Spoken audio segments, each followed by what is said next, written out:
मध्य भारत के एक विस्तृत साम्राज्य अयोध्या के राजकुमार थे विराट। राजकुमार विराट अपनी शौर्य और युद्ध कौशल के लिए पूरे भारतवर्ष में प्रसिद्ध थे। लेकिन उनकी सबसे बड़ी खासियत थी भगवान विष्णु में उनकी अटूट आस्था। राजकुमार विराट बचपन से ही भगवान विष्णु के भक्त थे। उनके कक्ष में भगवान विष्णु की चतुर्भुज वाली भव्य मूर्ति विराजमान थी।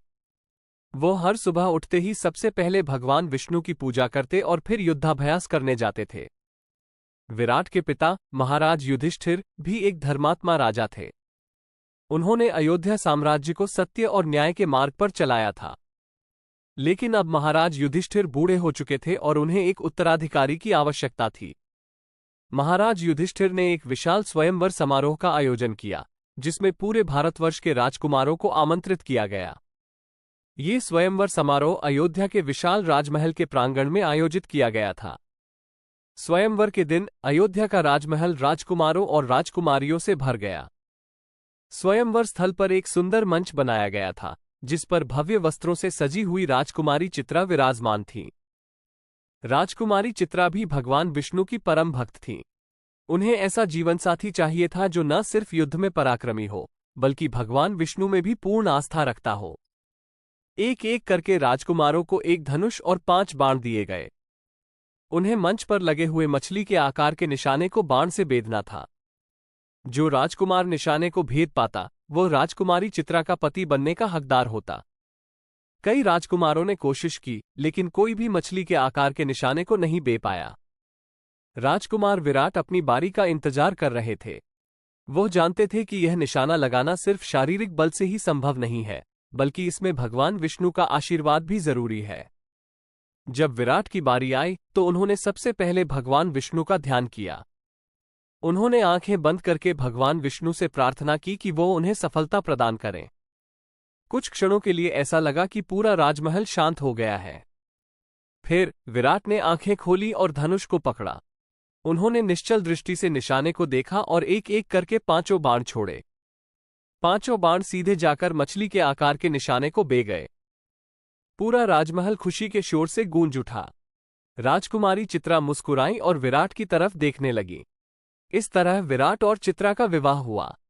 शादी के बाद विराट राजकुमार से युवराज बन गए। कुछ समय बाद महाराज युधिष्ठिर ने राज्य का पूरा भार विराट को सौंप दिया और स्वर्गलोक चले गए। विराट एक धर्मप्रिय राजा बने। उन्होंने अपने पिता के बताए हुए रास्ते पर चलते हुए अयोध्या साम्राज्य का शासन किया। वो न्यायप्रिय राजा थे और उनकी प्रजा उनसे बहुत खुश थी। लेकिन कुछ समय बाद अयोध्या साम्राज्य पर एक भयंकर संकट आ गया। सुदूर पश्चिम से एक क्रूर राजा दशकंठ अयोध्या पर हमला करने के लिए निकल पड़ा। दशकंठ राक्षसों का राजा था।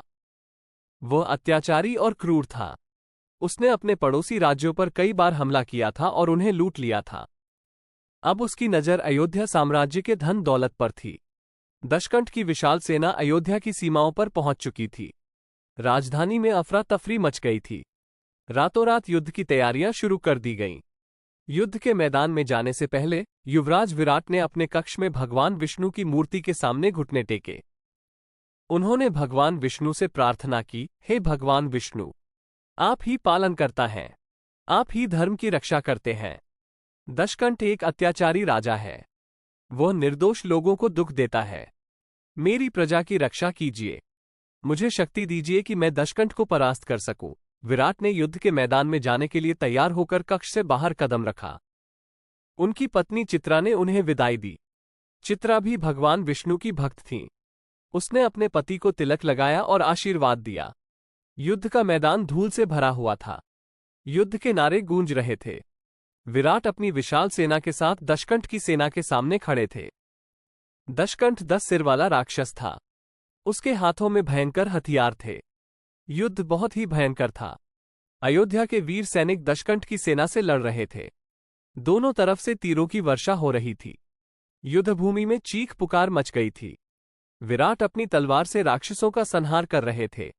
वो युद्ध में अजेय योद्धा की तरह लड़ रहे थे। लेकिन दशकंठ भी कमजोर नहीं था। वो अपने 10 सिरों से आग उगल रहा था और अयोध्या के सैनिकों को जला रहा था। युद्ध कई दिनों तक चला। विराट की सेना धीरे धीरे कमजोर होने लगी। विराट निराश हो रहे थे। उन्हें लगा कि शायद वो दशकंठ को हरा नहीं पाएंगे। एक रात युद्ध रुक गया। दोनों सेनाओं के बीच में शमशान जैसा सन्नाटा छा गया था। विराट अपने शिविर में बैठे हुए थे। उन्हें समझ नहीं आ रहा था कि वो क्या करें। तभी उन्हें बचपन की याद आई। उन्हें याद आया कि कैसे वो भगवान विष्णु की मूर्ति के सामने युद्धाभ्यास करते थे। उन्हें ये भी याद आया कि भगवान विष्णु ने ही उन्हें स्वयंवर में सफलता दिलाई थी। विराट ने उसी रात भगवान विष्णु की आराधना शुरू कर दी। उन्होंने पूरी रात भगवान विष्णु के मंत्रों का जाप किया।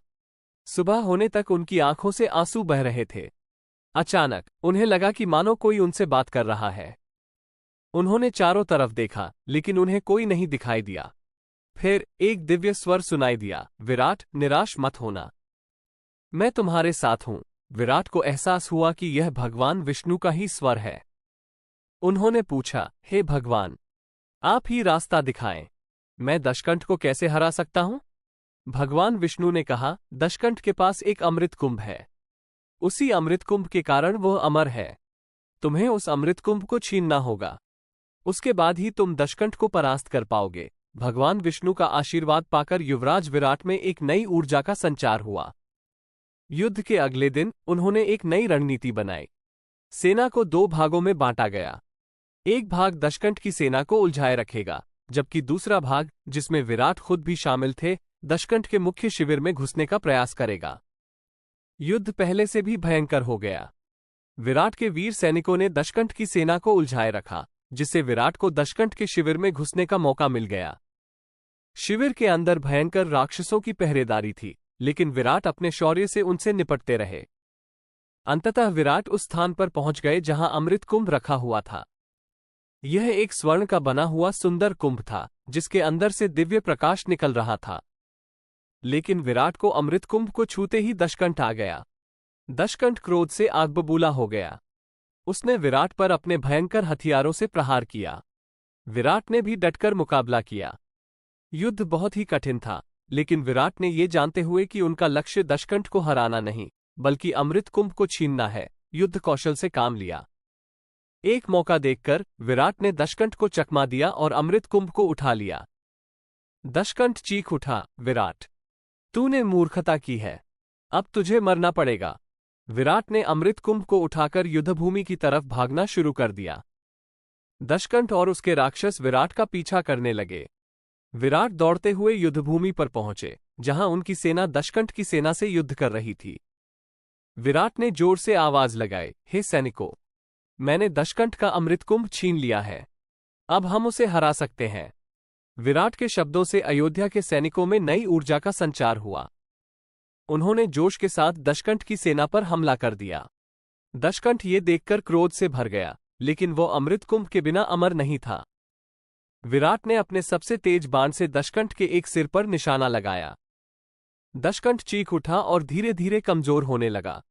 एक एक करके विराट के सैनिकों ने दशकंठ के बाकी सिरों पर भी बाण चलाए। आखिरकार दशकंठ मिट्टी में गिर पड़ा और मर गया। उसकी विशाल सेना युद्ध छोड़कर भाग गई। युद्धभूमि में जयकारों की गूंज गूंज उठी। विराट और उनकी सेना ने विजय प्राप्त कर ली थी। विराट ने अमृत कुंभ को भगवान विष्णु के मंदिर में रखवा दिया। उन्होंने भगवान विष्णु को धन्यवाद दिया कि उन्होंने उनकी मदद की। युद्ध के बाद विराट ने अयोध्या साम्राज्य का पुनर्निर्माण शुरू किया।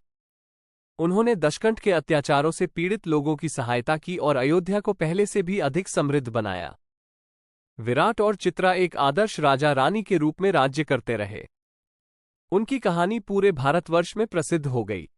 ये कहानी हमें सिखाती है कि ईश्वर पर आस्था और कर्मनिष्ठा से कोई भी कठिनाई दूर की जा सकती है।